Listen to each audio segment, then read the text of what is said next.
Revenge doesn't always show up loud. It doesn't always come with press conferences, subtweets, or viral clapbacks. Sometimes it's silent, calculated, almost invisible at first. And that's exactly how Caitlin Clark did it. While everyone was focused on highlight reels, logo threes, and sold-out arenas, something much bigger was happening behind the scenes. A power shift. One that didn't involve trash talk or public feuds, but instead exposed how fragile the old hierarchy of women's basketball really was. For decades, the sport revolved around a few untouchable centers of power. Certain programs decided who mattered. Certain voices decided who was ready. And one name sat at the top of that pyramid longer than almost anyone else: Geno Auriemma. UConn wasn't just a school. It was a gate. And Geno was the gatekeeper. If you were chosen, your path was clear. If you weren't, you were supposed to fade quietly. Caitlin Clark didn't fade. She didn't knock down the door either. She walked around it. No public shots. No interviews calling anyone out. No dramatic declarations. Just growth. Numbers. Fans. And eventually, silence that cost other people millions. What makes this story uncomfortable for some isn't Caitlin's success. It's how she succeeded. She didn't ask permission. She didn't follow the blueprint. And when the people who once ignored her finally came calling, she didn't rush to answer. That single choice flipped the entire power dynamic of women's basketball. And the wild part? This story didn't start with a sold-out WNBA arena. It didn't start with record ratings. It didn't even start with Iowa. It started years earlier, with a phone that never rang. Before the spotlight. Before the hype. Before Caitlin Clark became a name casual fans knew. She was just another elite high school player with a dream that almost every great women's basketball player shared. UConn. For generations, UConn wasn't just the best program. It was the destination. The place where legacies were built, trophies stacked, and futures secured. If you grew up loving the game, you didn't just admire UConn. You imagined yourself there. Caitlin Clark was no different. She said it herself. Growing up in Iowa, UConn felt like the mountaintop. Geno Auriemma wasn't just a coach. He was the coach. The standard. The voice everyone listened to. If he wanted you, the rest of the sport followed. And Caitlin wanted that call. Not because she needed validation, but because at that point, that's how the system worked. If you were truly elite, Geno found you. He pursued you. He made it clear. Recruiting season arrived, and on paper, it all made sense. A generational shooter. A game-breaking scorer. A player who could stretch defenses in ways women's basketball hadn't fully seen yet. This was supposed to be automatic. But then nothing happened. No direct phone call. No personal pitch. No urgency. While other recruits heard from UConn early and often, Caitlin waited. And waited. And waited. The silence wasn't accidental. Later, it became clear that Geno had made a decision. UConn already had Paige Buchers. The system didn't need another point guard. And in his mind, that was that. But here's where the story turns. Instead of owning that decision, Geno shifted the responsibility.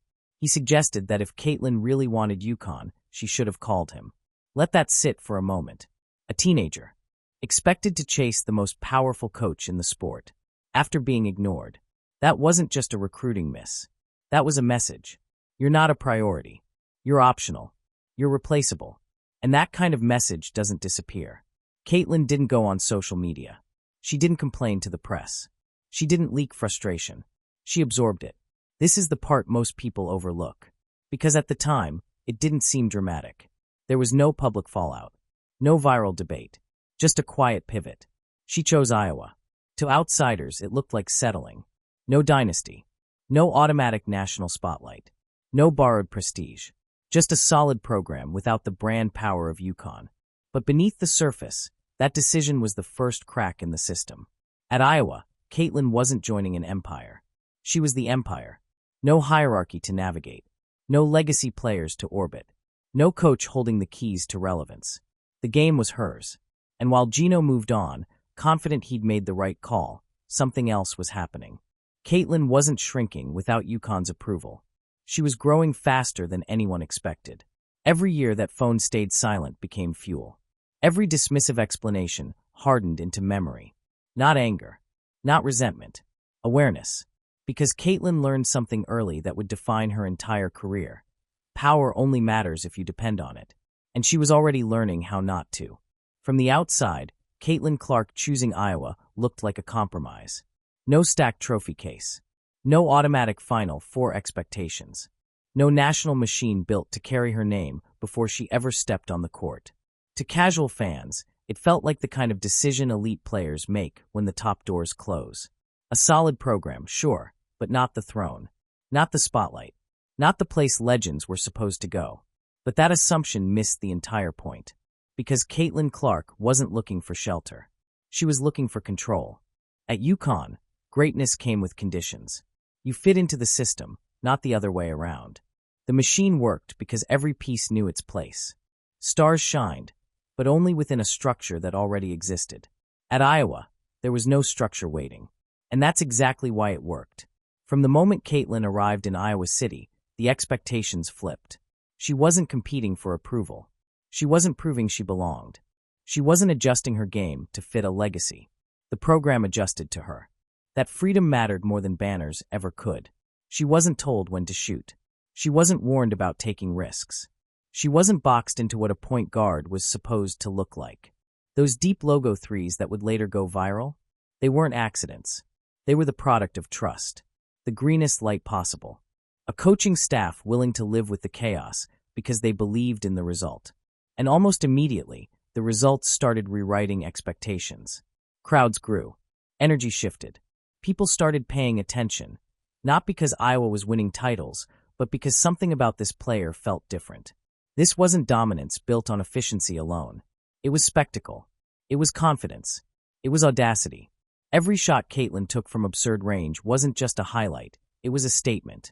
A quiet challenge to the idea that elite basketball had to look a certain way to be respected. And while the numbers piled up, something else followed her everywhere. Fans. Not just the usual crowd. Not just the diehards. Families. Casual viewers. People who had never watched a full women's basketball game before. They weren't showing up because they were told to. They were showing up because Caitlin made the game feel accessible, dramatic, and alive. That kind of pull doesn't come from branding. It comes from authenticity. Meanwhile, the old power centers watched from a distance. There was no urgency to adjust. No reason to panic. In their minds, this was just another hot player enjoying a moment. The system had seen this before. Players came and went. Dynasties stayed. Except this time, the system wasn't in control of the moment. Caitlin wasn't rising through established channels. She wasn't being packaged, promoted, or framed by the usual voices. Her popularity didn't need approval. It fed itself. And that's what made it dangerous. Because for the first time in a long time, women's basketball had a star whose influence didn't trace back to the traditional gatekeepers. She wasn't a product of the machine. She was evidence the machine wasn't required anymore. As Iowa games started pulling unexpected ratings and social clips spread far beyond the usual circles, the gap widened. The attention Caitlin was generating wasn't something you could quietly absorb into the old narrative. It existed outside of it. And that's when the tone began to change. Not publicly at first. Not aggressively. But subtly. Because when power realizes it's losing relevance, it rarely lashes out immediately. First, it minimizes. It reframes. It downplays. And while Caitlin kept stacking performances, the people who once held the keys started watching a little more closely. Not with admiration, but with discomfort. They hadn't just missed on a recruit. They'd underestimated what happens when talent grows without permission. And that realization was only just beginning to sink in. At first, the attention around Caitlin Clark felt manageable. Another exciting college star. Another season of buzz. Another wave that would eventually break and settle. That's how the system had always worked. But this wave didn't settle. It grew. And more importantly, it grew outside the traditional control points of women's basketball.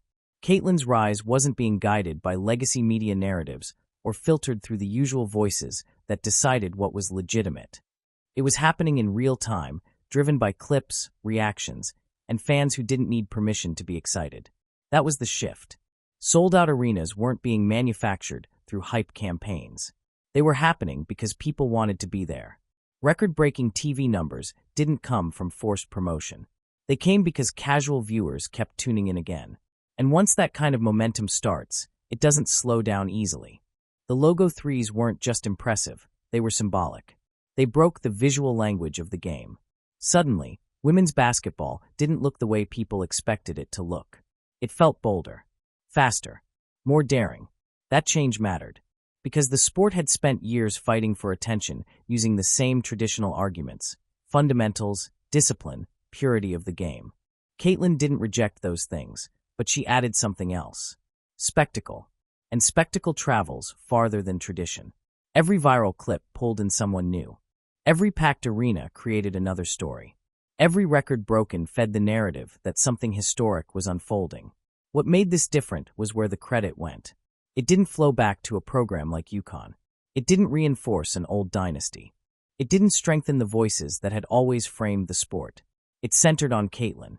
That independence changed everything. Because influence in sports isn't just about winning. It's about shaping conversation.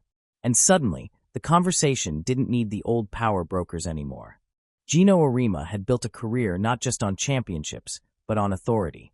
His voice carried weight because he represented the pinnacle of the system. When he spoke, people listened. But Caitlin's rise didn't run through him. That absence mattered. For the first time in decades, the most powerful force in women's basketball wasn't connected to UConn's pipeline. It wasn't validated by his approval. It didn't need his endorsement to thrive. And that created tension. Because when authority isn't needed, it starts to feel invisible. That's when the framing shifted. Instead of celebrating what Caitlin was doing, the narrative around her began to subtly shrink. Her game was described as flashy instead of effective. Her dominance was framed as fun rather than foundational. The implication was clear. This wasn't real greatness. It was temporary. Entertaining, sure, but not serious. That distinction is important, because calling something fun is often a way of dismissing its impact. It's a way of saying, enjoy it now, but don't take it too seriously. But the numbers refused to cooperate. Ratings kept climbing. Attendance kept breaking records. Media coverage expanded instead of fading. And most importantly, the fanbase didn't just grow, it diversified. People who had never followed women's basketball were now emotionally invested. They weren't showing up because they understood the history. They were showing up because Caitlin made them feel something. That kind of connection doesn't disappear when the season ends. It carries over. And that's when the discomfort became harder to hide. Because while Caitlin was becoming the face of a movement she never asked to lead, the old voices were losing their monopoly on relevance. Commentary that once felt authoritative now felt reactive. Instead of guiding the conversation, they were responding to it. And when influence starts slipping, one of two things usually happens. You adapt or you defend. The defense came first. Subtle at first. Measured. Wrapped in analysis. But underneath it was something else. The realization that Caitlin Clark had built a brand no one could regulate, redirect, or rein in. And for someone used to deciding what mattered in women's basketball, that loss of control was more unsettling than any loss on the court. When power starts slipping, it rarely admits it. It reframes. It softens. It minimizes. That's exactly what happened next. As Caitlin Clark's presence grew impossible to ignore, the tone around her shifted.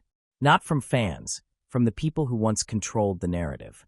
Instead of outright criticism, something more subtle appeared. Dismissal disguised as wisdom. Her game was called entertaining instead of dominant.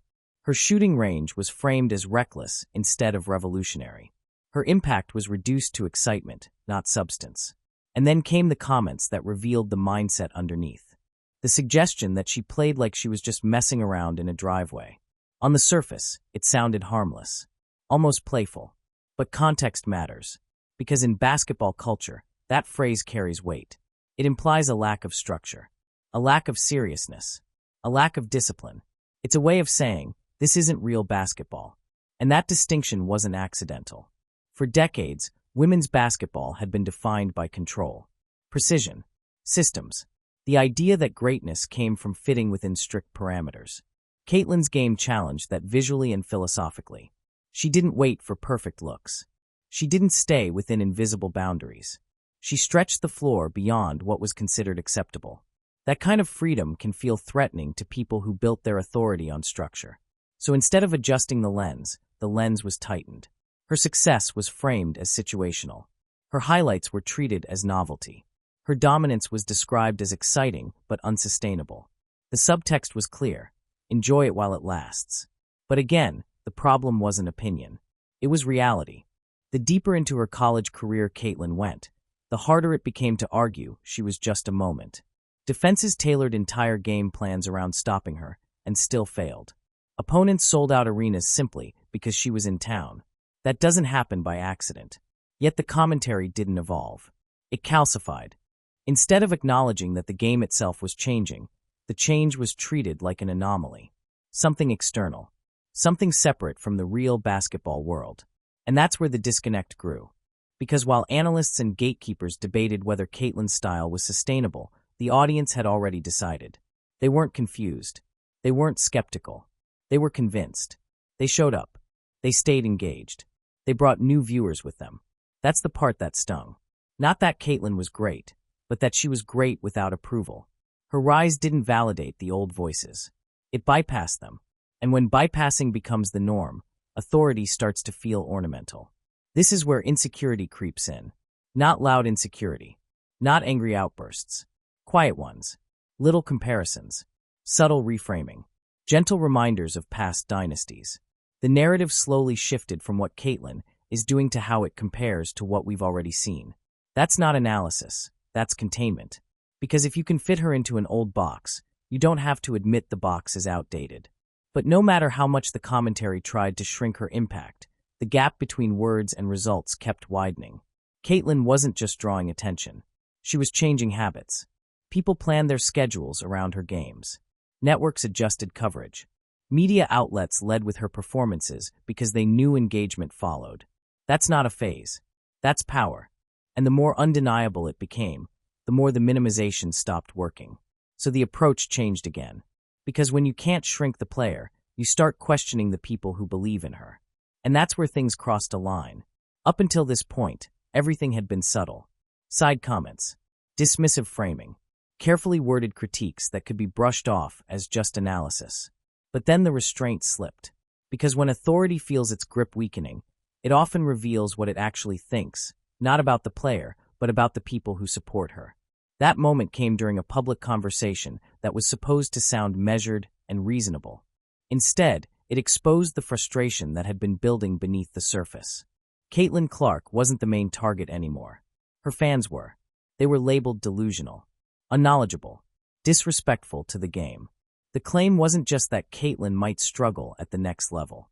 It was that the people who believed in her were harming women's basketball by being excited, that their optimism was embarrassing, that their belief was misplaced. This wasn't analysis. It was contempt. And that distinction matters. Because fans aren't just spectators anymore. In modern sports, they are leverage. They drive ratings. They dictate sponsorship interest. They decide which narratives spread and which ones die quietly. Calling them clueless isn't a critique. It's a misread of where power actually lives now. The timing made it worse. Women's basketball was experiencing a surge unlike anything it had seen before. New viewers were tuning in. Families were filling arenas. Jerseys were everywhere. Conversations were happening outside the usual circles. This was growth the sport had chased for decades. And instead of welcoming it, the reaction was to push back. The implication was clear. These fans didn't belong. They hadn't earned the right to be excited. They didn't understand the real game. That message didn't land the way it was intended. Because instead of humbling Caitlin's supporters, it unified them. People don't respond well to being told their enthusiasm is a problem. Especially when that enthusiasm is producing real results. The more dismissive the tone became, the more obvious the disconnect looked. This wasn't a veteran voice protecting the game. It was someone uncomfortable with where the attention was going. And the irony couldn't be ignored. The same fans being criticized were the reason women's basketball was breaking viewership records. They were the reason networks were paying attention. The reason sponsors were investing. The reason players across the league were seeing increased visibility. Calling them a liability didn't just sound harsh. It sounded out of touch. And Caitlin, once again, didn't respond. No quotes. No clapbacks. No carefully crafted statements. She didn't defend her fans publicly. She didn't escalate the situation. She let the comments exist on their own. Because she didn't need to win an argument. She was about to win something much bigger. What followed wasn't immediate. There was no dramatic moment the next day. No single performance that ended the conversation overnight. Instead, there was a stretch of games where reality slowly cornered the narrative. Every time Caitlin stepped on the floor, the predictions against her looked weaker. Every accolade she earned made the criticism harder to justify. And the most uncomfortable part? The very outcome being mocked, the idea that she could finish near the top of league honors, was becoming more realistic by the week. That's when the shift became irreversible. Because once results align with belief, authority collapses. And the fans who were labeled clueless were about to be proven painfully accurate. There's a certain point in every power struggle where arguments stop matching, where opinions no longer shape reality. That point arrived quietly. Caitlin Clark didn't announce it. She didn't frame it as redemption. She didn't turn it into a moment. She simply kept playing, and the results stacked up in ways no one could dismiss anymore. Rookie of the Year. Not a debate. Not a narrative push. A conclusion. All-WNBA first team. Again, not framed as potential. Not sold as hype. It was earned. Night after night, she proved she wasn't just surviving at the highest level, she was shaping it. And then came the number that mattered most. MVP voting. The same projection that had been laughed at. The same belief that had been labeled delusional. The same optimism critics claimed was disrespectful to the league. Fourth, exactly where her supporters said she would be. That detail landed harder than any headline. Because it wasn't just Caitlin being validated. It was everyone who had been told they didn't understand the game. Every fan who was mocked for believing she could translate her impact to the next level. They weren't loud. They were right. And there was nothing left to argue. Caitlin's response to all of it remained unchanged. No victory lap.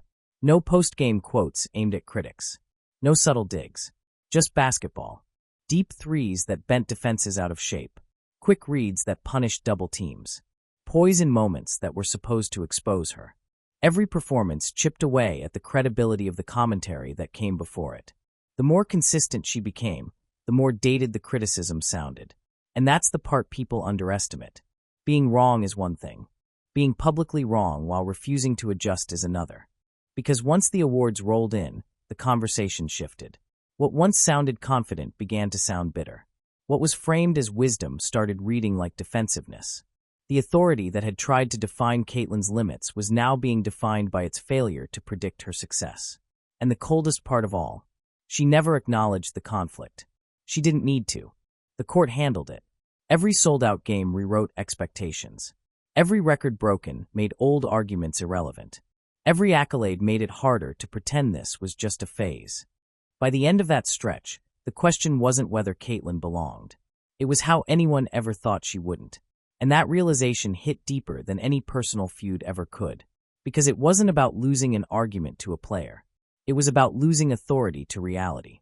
At that point, the narrative should have ended. The results were clear. The fans were vindicated. The game had moved on. But the story didn't stop there. Because when influence fades, some people try one last move to reclaim it. And this time, it wasn't about commentary. It was about money.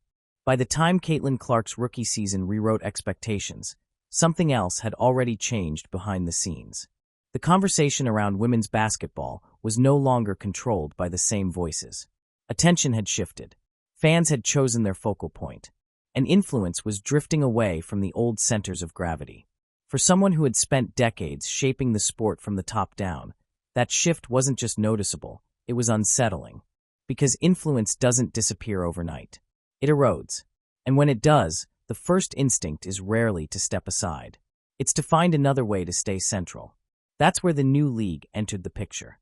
On the surface, it looked like innovation. A bold step forward. A fresh concept designed to expand opportunities and visibility.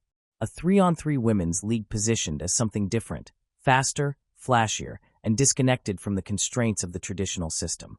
But behind the branding was a familiar pattern. Control. Investment, positioning, and a quiet attempt to reassert relevance. The Unrivaled league wasn't short on respected names. It had elite players attached to it. It had financial backing. It had ambition. What it didn't have was gravity. No central figure that guaranteed attention. No instant credibility that pulled fans in without explanation. No reason for casual viewers to care yet. And that's the problem new leagues always face. You can build infrastructure. You can line up investors.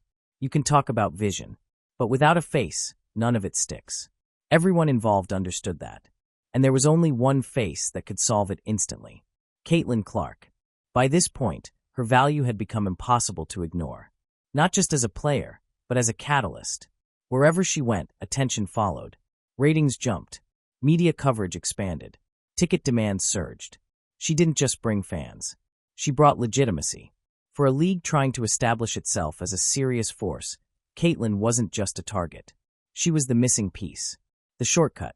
The answer to a credibility problem money alone couldn't fix. And that's when the dynamic flipped completely. Years earlier, she waited for a call that never came. Now the call was unavoidable. This wasn't about basketball fit anymore. It wasn't about development or system philosophy. It wasn't even about competition. It was about need. The very influence that once dismissed her now required her presence to move forward. The same ecosystem that questioned her impact suddenly depended on it. And that contradiction was impossible to hide. Because when power needs what it once ignored, the offer doesn't come quietly. It comes dressed as opportunity. When the offer surfaced, it landed heavy. Over $1 million. 8 weeks. One of the largest financial proposals ever put in front of a women's basketball player. On paper, it sounded absurd to turn down. Short season. Massive payout. Minimal risk. This was the kind of deal athletes are told they're supposed to accept without hesitation. The type of opportunity that ends conversations before they start. But this offer wasn't just money. It was a message. Because when you strip away the headlines and look at the timing, the intent becomes obvious. This wasn't about believing in Caitlin Clark's game. That belief came years too late. This was about leverage. The same voice that once questioned whether her popularity was real now needed that popularity to survive.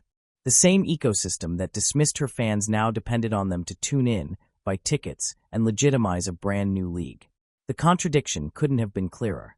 If her impact was exaggerated, why was the price so high? If the hype was artificial, why was it being courted so aggressively? The truth sat right in the middle. They didn't just want Caitlin. They needed her. Without her, the league would have to grow slowly. Earn trust. Convince casual fans to care. Build narratives from scratch. With her, all of that happened instantly. And everyone involved knew it. This was never about 8 weeks of basketball. It was about reclaiming influence that had already slipped away. If Caitlin joined, the story could be reframed. Her rise could be pulled back into the old orbit.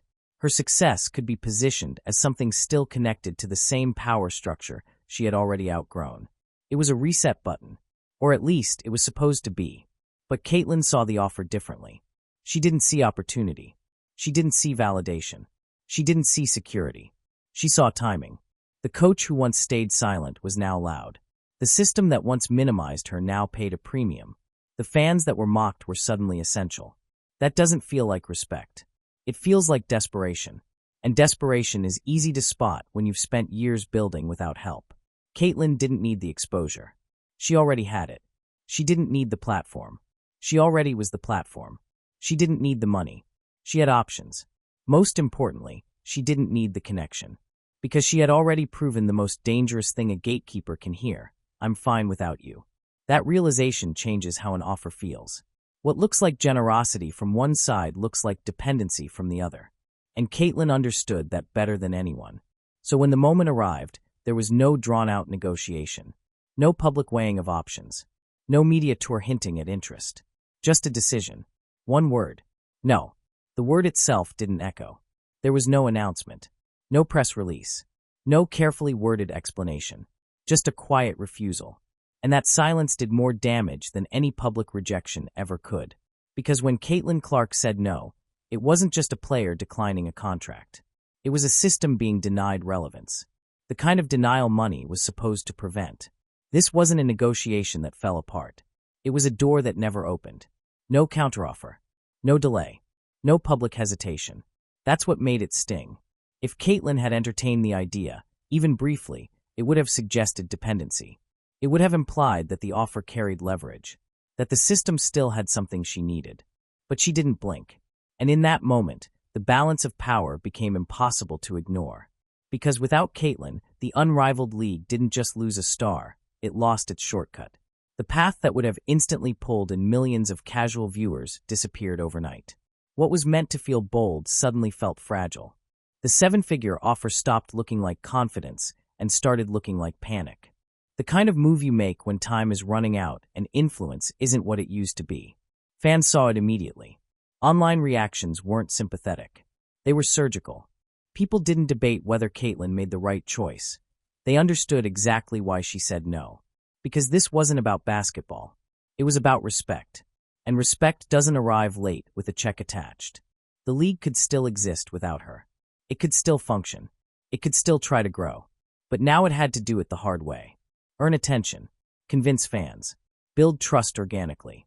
Everything Caitlyn had already done on her own. That contrast made the rejection louder than words ever could. The same people who once positioned themselves as architects of the sport were now scrambling to stay part of its future. The same voices that once dismissed her influence were now forced to acknowledge it without her involvement. And there was no way to spin it. You can't frame a rejection as collaboration. You can't rebrand a refusal as partnership. You can't claim control when the other side walks away. The silence around Caitlyn's decision spoke volumes.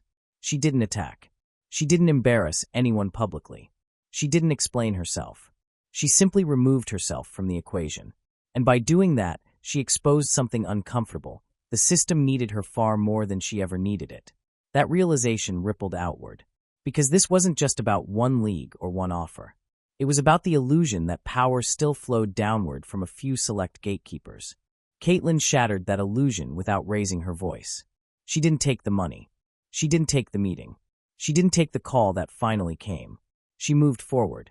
And in doing so, she marked the moment where the old structure stopped dictating the future. By the time the dust settled, it was clear this story was never really about one coach, one league, or one contract. It was about control. For decades, women's basketball operated under an unspoken rule. Power flowed downward. Certain programs shaped legitimacy. Certain voices decided who was ready, who mattered, and who needed more time. If you were chosen, doors opened. If you weren't, you waited. Caitlyn Clark didn't wait. She didn't tear the system down publicly. She didn't declare war on it. She didn't even acknowledge it directly. She simply outgrew it. That's what made her decision so disruptive. Because the most dangerous thing you can say to a gatekeeper isn't no. It's I don't need you. And that's exactly what Caitlyn proved. She built her brand without legacy protection. She grew her fan base without institutional approval. She changed the economics of the sport without asking permission. By the time the $1 million offer arrived, the power dynamic had already flipped. The money didn't represent opportunity anymore. It represented dependency.